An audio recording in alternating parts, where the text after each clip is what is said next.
내가 길이요 진리요 생명이라고 지금도 우리에게 손 내밀고 말씀하시는 예수님, 이 시간 우리를 향한 그 주님의 손을 붙드는 예배가 되길 간절히 소망합니다.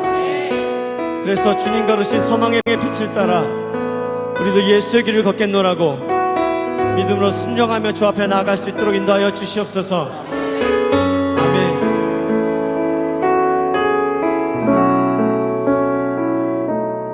안개 속에서 주님을 보내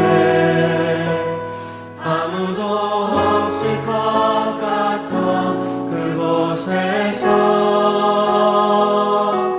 손 내미셔서 나를 붙드네 길 잃고 쓰러져가던 그곳에서 안개 속에서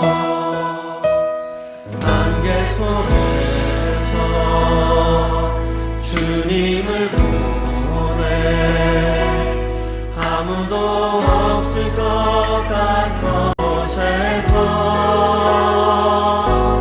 손 내미셔서 나를 붙드네 길 잃고 쓰러져가던 그곳에서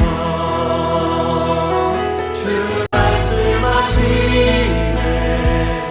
내 손 잡으라고 내가 곧 길이요 진리 생명이니 아멘. 나 그 길을 보내 주 예비하시고 다른 길로 돌아서지 않으리 예수의 길 그 좁은 길 나는 건데 주 손 잡고 그 무엇도 두렵지 않네 주님 주신 약속 내게 있으니 세상의 길 그 험한 길 승리하네 성령으로 그 무엇도 바라지 않네 저 하늘에 내 소망 있으니 다시 한번 믿음으로 고백하십시다. 안개 속에서 주님을 보내 아무도 없을 것 같던 그곳에서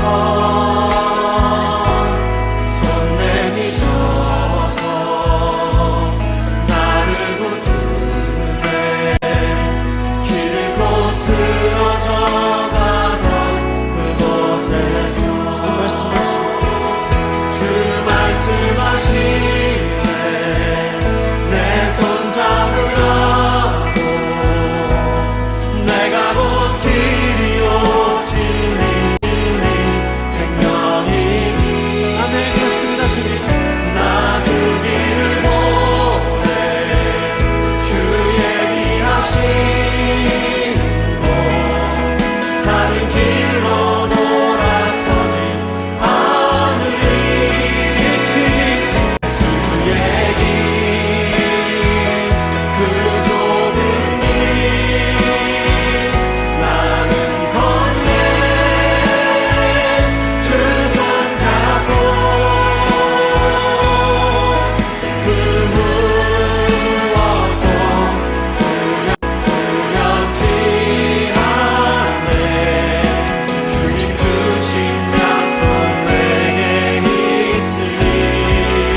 감사합니다. 2023년 9월 13일 사랑하는 주님의 자녀들에게 주시는 말씀은 전진하여 들어가자입니다. 성경 말씀은 히브리서 6장 1절에서 3절 말씀입니다. 그러므로 우리가 그리스도의 도의 촉벌을 버리고 죽은 행실을 회개함과 하나님께 대한 신앙과 세례들과 안수와 죽은 자의 부활과 영원한 심판에 관한 교훈의 틀을 다시 닦지 말고 완전한 대로 나아갈지니라. 하나님께서 허락하시면 우리가 이것을 하리라. 아멘. 히브리서 6장 1절에서 3절 말씀입니다. 히브리서 6장은 전진하라, 후퇴하지 말라, 들어가라는 내용으로 되어 있습니다. 이 중심 말씀은 휘장 안에 들어가나니 하는 이 진입에 있습니다. 히브리서의 중심 주제는 들어감입니다. 하나님의 아들이 왜 육신을 입으시고 낮아지셔서 죽으셔야 했을까요? 우리를 하나님 앞으로 인도하기 위해서라고 말씀합니다. 우리에게 대제사장이 필요함은 죄로 말미암아 막혔던 휘장을 열어서 우리로 들어가게 해 주시기 때문입니다. 20절에서는 앞서 들어가신 예수님이 있고 19절에서는 우리들이 휘장 안으로 들어가고 있습니다. 히브리서 5장 11절에서 중단이 되었던 이 멜기세덱론이 6장 20절에 가서 다시 연결이 되고 있습니다. 자, 그렇다면 들어가라는 주제가 중요한 것은 인류의 시조는 에덴에서 추방을 당했습니다. 그 후예들의 가장 절박한 소원은 어떻게 하면 하나님 앞으로 들어갈 수가 있는가 하는 문제입니다. 그런데 19절에서는 우리가 이 소망이 있는 것은 영혼의 닷 같아서 튼튼하고 견고하여 휘장 안에 들어가나니 하고 말씀합니다. 드디어 들어갈 수 있게 되었습니다. 우리는 에덴으로 돌아가는 것이 아닙니다. 가나안 땅으로 들어가는 것이 아닙니다. 그렇다고 그림자인 땅에 있는 지성소에 들어가는 것도 아닙니다. 하늘에 있는 은혜의 보좌 앞에 담대히 들어가게 된 것입니다. 이는 추방을 당했던 인간이 들을 수 있는 가장 기쁜 소식입니다. 첫 번째로 초보에서 완전한 대로 나아가자, 전진하자. 신앙에 있어서 중요한 것은 기초입니다. 그러므로 기초적인 교리는 버려서는 안 되는 것입니다. 자주 강조해야 할 기본적인 교리입니다. 많은 성도님들이 신앙의 기초가 잘못되었기 때문에 그 위에 계속적으로 어려움을 겪고 있는 것을 많이 대하게 됩니다.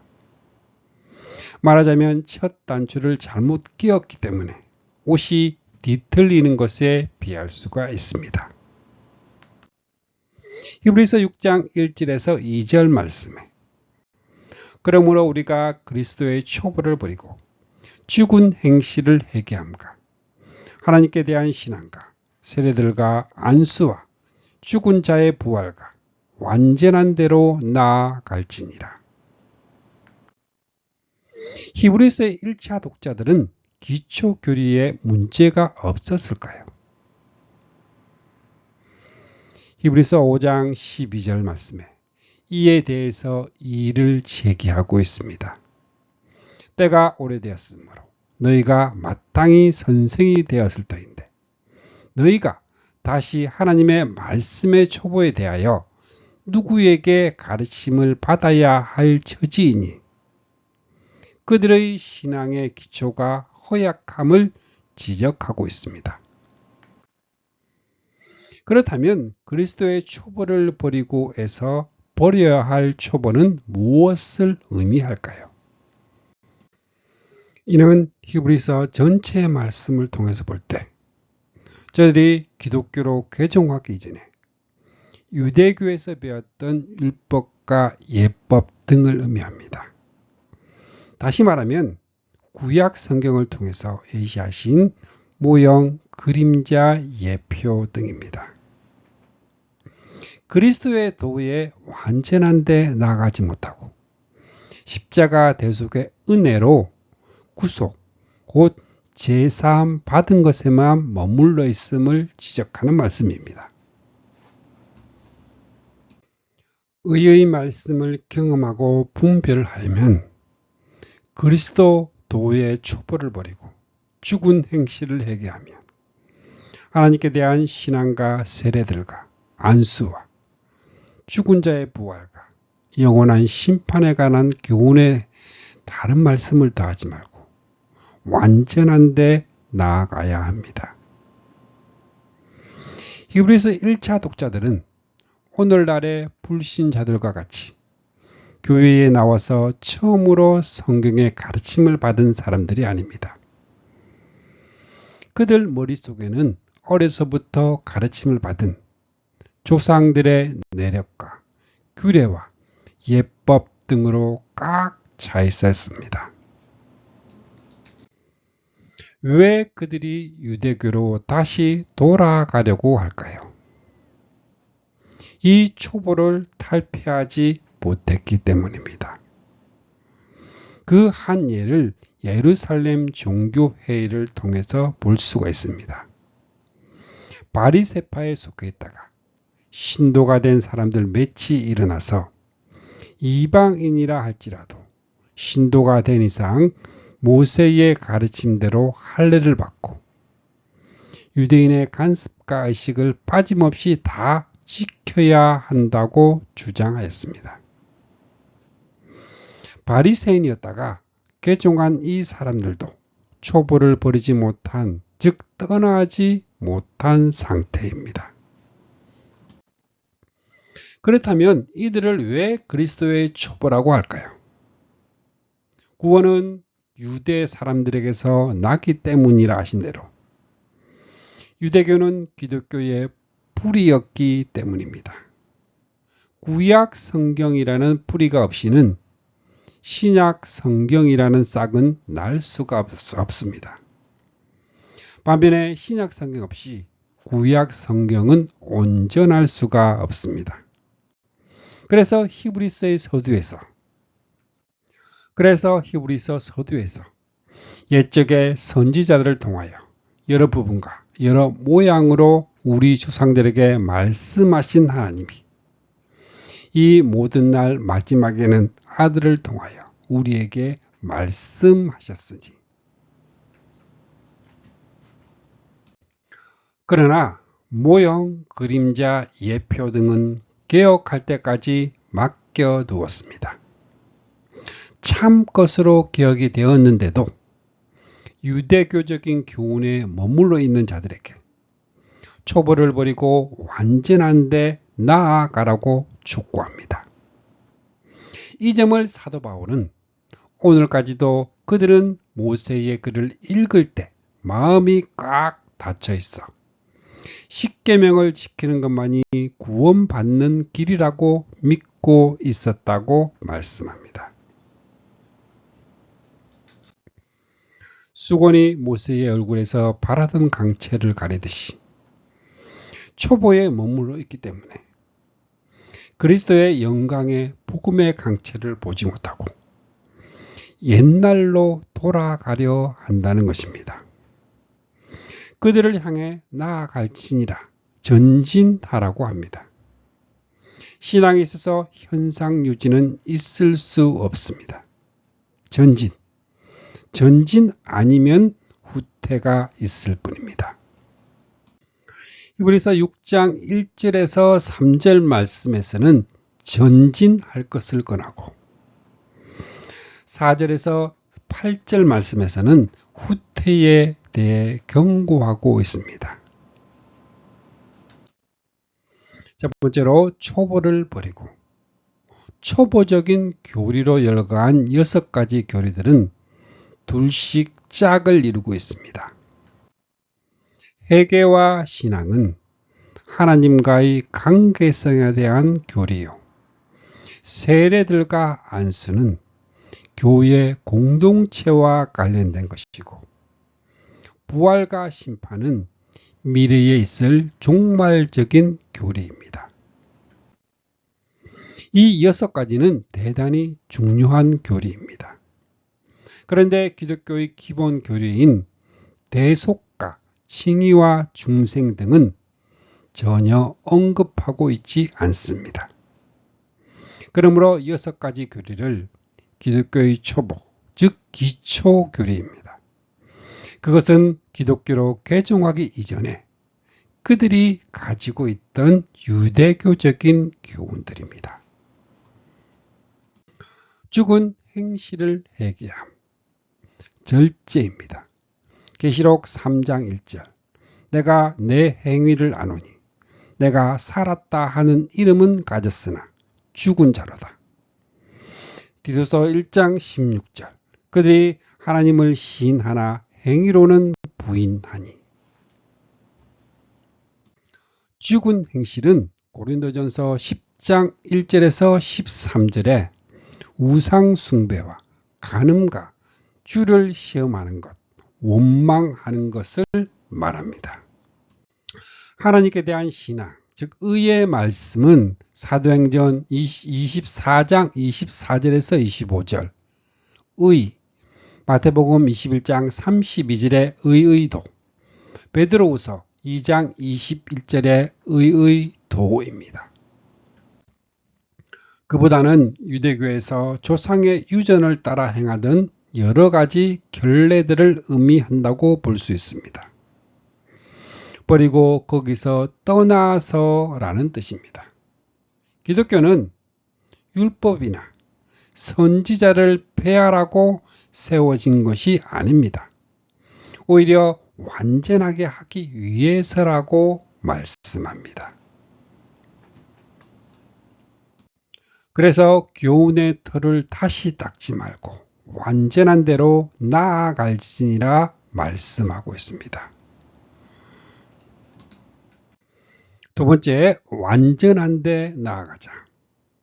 완전은 히브리서 5장 14절에서 말씀한 장성한 자와 같은 단어입니다. 유업을 이을 사람은 모든 것의 주인이지만 어릴 때에는 종과 다름이 없습니다.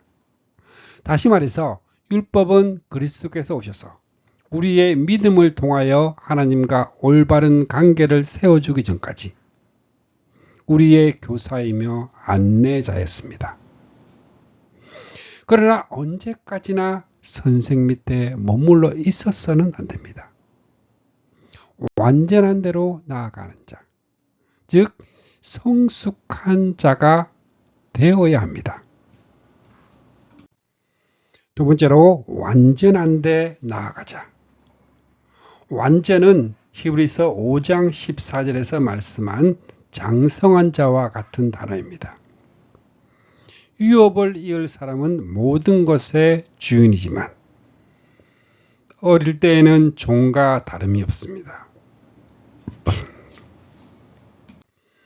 하나님이 허락하시면 우리가 이것을 하리라 말씀합니다.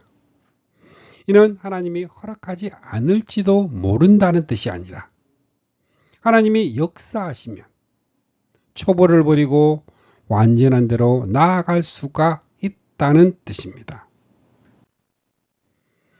의의 말씀을 경험하고 분별하려면 그리스도 도의 촛불을 버리고 죽은 행실을 회개하면 하나님께 대한 신앙과 세례들과 안수와 죽은 자의 부활과 영원한 심판에 관한 교훈에 다른 말씀을 더하지 말고 완전한 데 나아가야 합니다.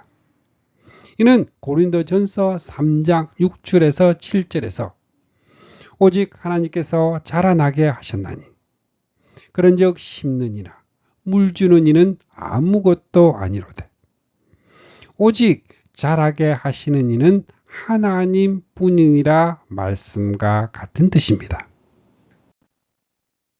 이는 히브리서 1차 독자들에게만 해당이 되는 말씀이 아니라 오늘 현대교회에 더욱 필요가 있는 말씀입니다. 축복, 간증, 예화 등을 선호하는 이 초보에서 완전한 대로 나아가야 합니다. 두 번째로 타락에 대한 경고와 구원에 대한 확신입니다. 첫째, 타락에 대한 경고입니다. 히브리서 6장 4절에서 5절 말씀에 한번 빛을 받고 하늘의 은사를 맛보고 성령에 참여한 바 되고 하나님의 선한 말씀과 내세의 능력을 맛보고도 아직 중생한 상태에는 이르지 못하고 하늘에서 내리는 기쁨을 맛을 본 상태를 의미한다고 해석하기도 합니다. 그러나 이 말씀은 은혜를 입은 참 신자를 가리키는 것으로 보는 것이 지배적입니다. 참 신자를 의미할 뿐만 아니라 은혜를 입어도 너무나 만극하고 지극한 은혜를 입은 자로 보아야 합니다. 견인 교류와 상충한다 하여 이를 거부하거나 깎아내리려 해서는 안 됩니다.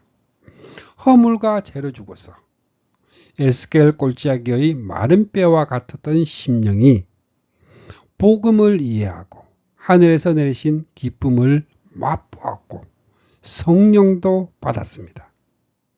하나님의 선한 말씀과 내세의 능력을 맛보았다면 그는 더할 수 없는 항송한 은혜를 입은 것이 분명합니다. 그리고 이렇게 느끼기를 바라는 것이 말씀이 의도하는 바입니다. 왜냐하면 그래야만 6절과의 대조가 선명하게 드러나게 될 것입니다. 생각을 해보십시오. 나무 위에 조금 올라갔던 사람이 떨어졌다면 아무런 충격도 받지 않습니다. 그러나 높이 아주 높이 올라갔던 사람의 경우는 전혀 다릅니다. 그것은 치명상을 입을 수 있습니다. 이 말씀은 이런 대조를 보여주기를 원합니다. 은혜를 입어도 아주 많이 은혜를 입은 상태를 보여주려고 신령한 말씀을 다 동원하고 있습니다. 그렇다고 4, 5절의 사람을 하나님은 나만을 특별히 사랑한다. 그런 사람을 의미하지 않습니다. 실로 천사를 붙들어 주려 하심이 아니요 죽기를 무서워하므로 일생에 매어 종노릇하는 나를 해방시켜 주기 위해서 천사보다 잠깐 동안 못하게 하심을 입으시고 십자가에서 죽기까지 해 주셨다면 우리 모두는 4절과 5절과 같은 더할 수 없는 극진하신 은혜를 입은 사람입니다. 그런 우리가 타락한 자들은 다시 새롭게 하여 회개하게 할 수 없다니 이는 그들이 하나님의 아들을 다시 십자가에 못 박아 드러내놓고 욕되게 함이라. 이는 구원 얻는 자도 타락할 수 있느냐 하는 견인 교류를 말씀하시는 것이 아니라 원리적으로 하는 말씀입니다. 생각을 해보라는 것입니다. 저를 십자가에 못 박게 하소서, 못 박게 하소서 하고 외치던 이 우매한 군중들처럼 하나님의 아들을 거부하고 배신하여 타락한다면 어떻게 무엇으로 다시 새롭게 하여 회개하게 할 수 있느냐는 것입니다. 다시 새롭게 하여 회개하게 할 수 없다는 말씀을 교회를 떠났던 자는 다시 받아줄 수 없다든가 한 번은 가능하나 두 번은 안 된다는 식으로 보아서는 안 됩니다. 그런 해석이 가해진 적이 있었습니다. 하지만 이 말씀은 두 번의 기회는 없다는 아주 단호한 말씀입니다. 그러므로 이 말씀이 의미하는 것은 히브리서 1장 2절의 이 모든 날 마지막이라는 말씀과 히브리서 9장 26절의 세상 끝에 나타나셨느니라 이 말씀 등이 증거하듯 하나님의 아들이 찾아오심은 마지막 계시요 마지막 기회입니다. 이를 거부하는 자들에게 다른 날, 다른 기회, 다른 중보자는 없다는 말씀으로 이해해야 합니다.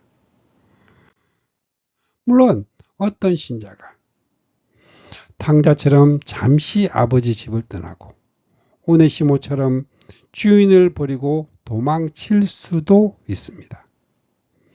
그러나 그들이 떠나도록 허용한 것은 아버지 집의 귀중성과 그 사랑을 더욱 깨닫게 하기 위해서입니다. 그가 잠시 동안 그대를 떠나는 것은 아마 그대로 하여금 영원히 그를 데리고 있게 하려는 것입니다. 이런 사랑의 섭리입니다. 오늘의 말씀은 이런 경우를 두고 하는 말씀이 아닙니다.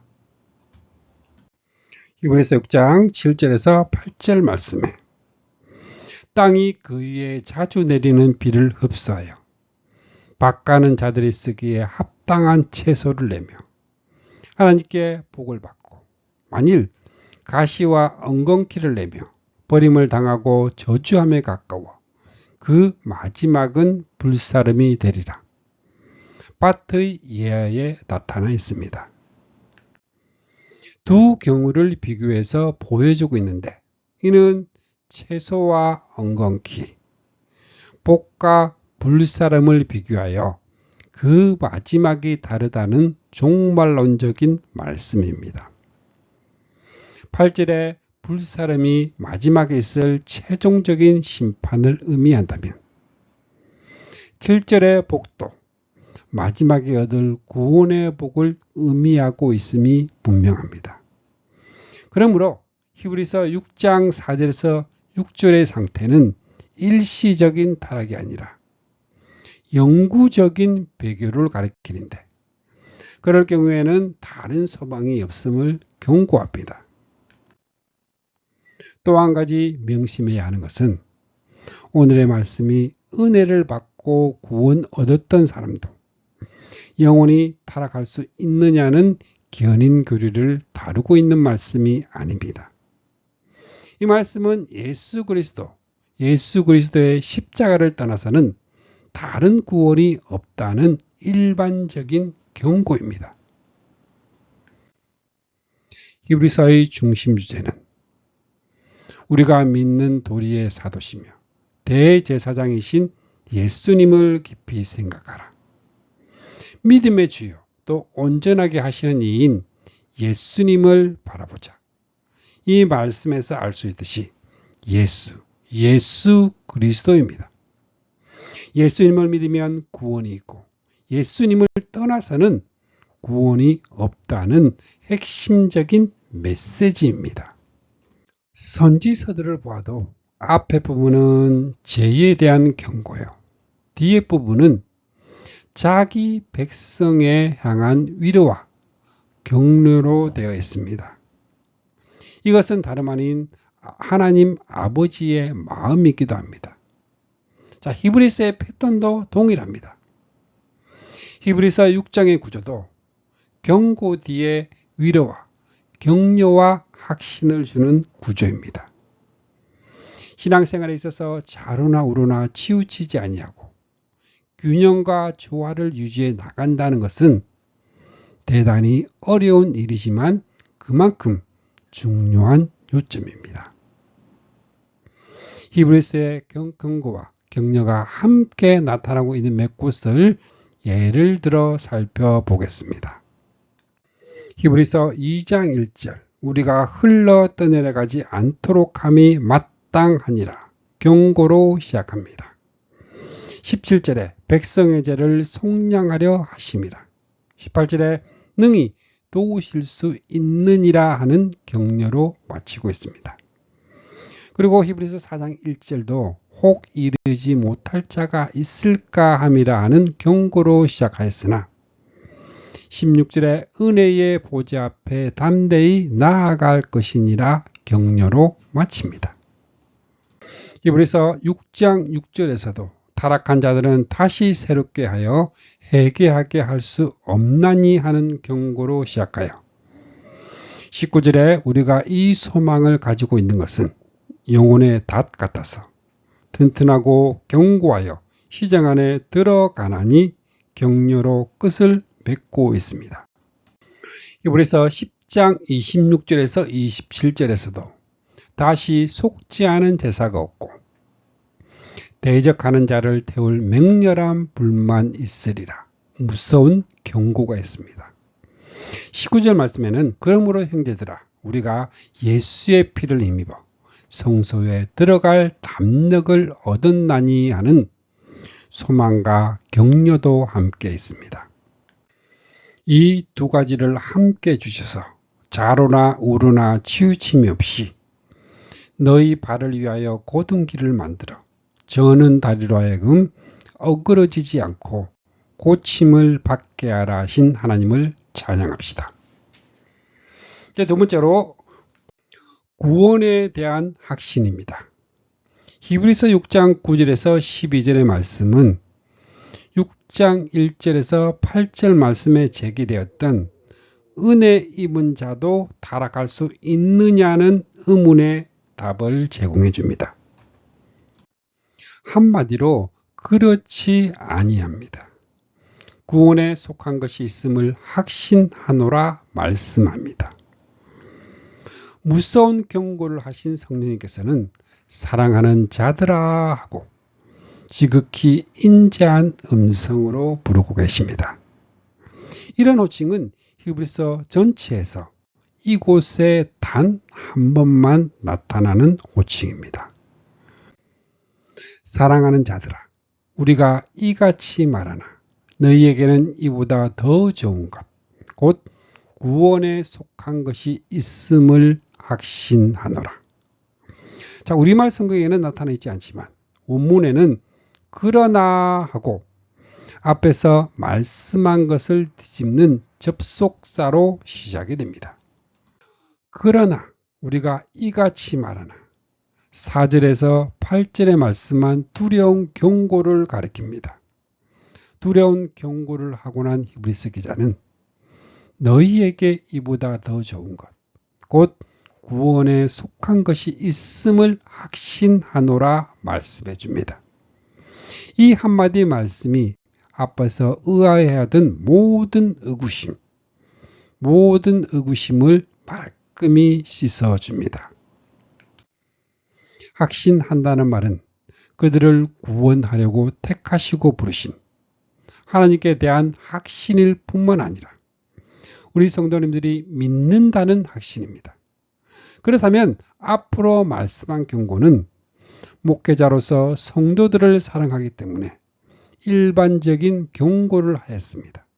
너희가 그렇게 된다는 뜻은 아닙니다. 그들의 구원은 확실할 뿐만 아니라 하나님이 불의하지 아니하사 너희 행위와 그의 이름을 위하여 나타낸 사랑으로 이미 성도를 섬긴 것과 이제도 섬기고 있는 것을 잊어버리지 아니하시느니라. 그들의 봉사에 대하여 보상해 주실 것임을 다시 한번 말씀합니다. 이어서 우리가 간절히 원하는 것은 너희 각 사람이 동일한 부지런함을 나타내요.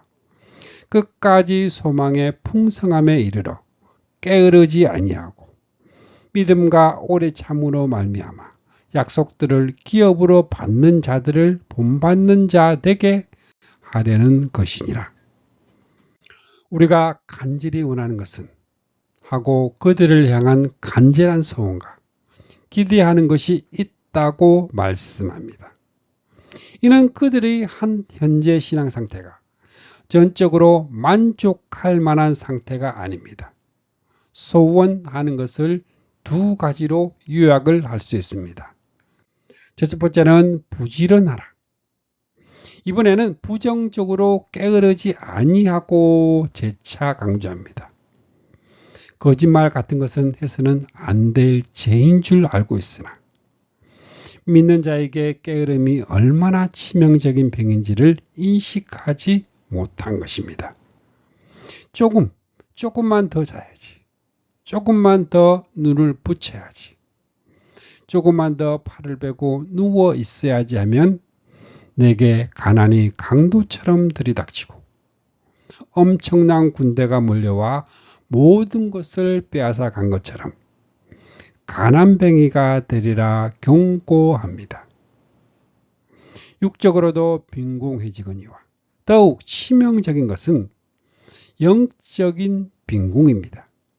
이브리서의 수신자들이 이 게으름 때문에 듣는 것이 둔하게 되었고 현대교회 성도들도 게으름이라는 이 사탄의 군사에게 붙잡혀 있는 상태입니다. 두 번째는 끝까지 소망의 풍성함에 이르러 약속들을 기업으로 받는 자들을 본받는 자 되기를 소원한다는 것입니다. 사도 바울은 하늘에 속한 모든 신령한 복이라 말씀하면서 그 기업의 영광의 풍속이 무엇인지 알게 해달라고 간구합니다. 하나님께서 자녀가 된 우리들을 위하여 예비해 놓으신 기업의 영광의 풍성, 이것이 소망의 풍성함입니다. 이 소망의 풍성함은 약속의 말씀, 성경의 말씀을 부지런히 살펴보아야 합니다. 선지자들도 눈만 감으면 모든 것을 알 수 있는 것은 아닙니다. 선지자들도 연구하고 부지런히 살펴서 증거를 했다면 하물며 우리는 더욱 부지런히 살펴야 합니다. 이 소망의 풍성함을 알아야 할 만큼 알지를 못하기 때문에 공고하고 가련하고 가난하고 눈멀고 벌거벗은 자 같이 되는 것입니다. 그런데 부지런하기 위해서는 믿음과 오래 참음이 있어야 합니다.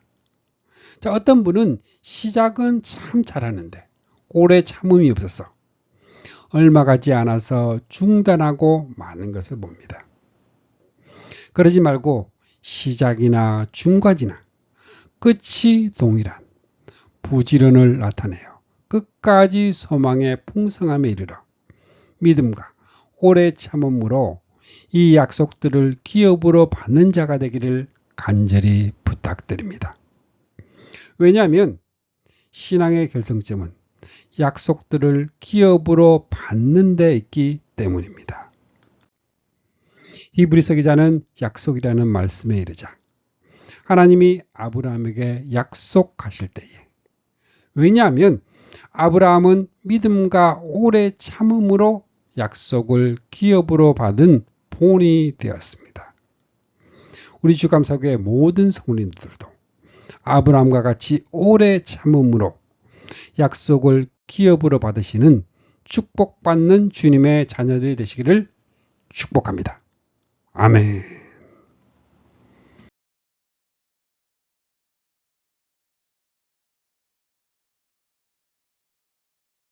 말씀을 통해 주님의 사랑을 느끼며 주님의 은혜의 축복을 받는 기도의 시간입니다.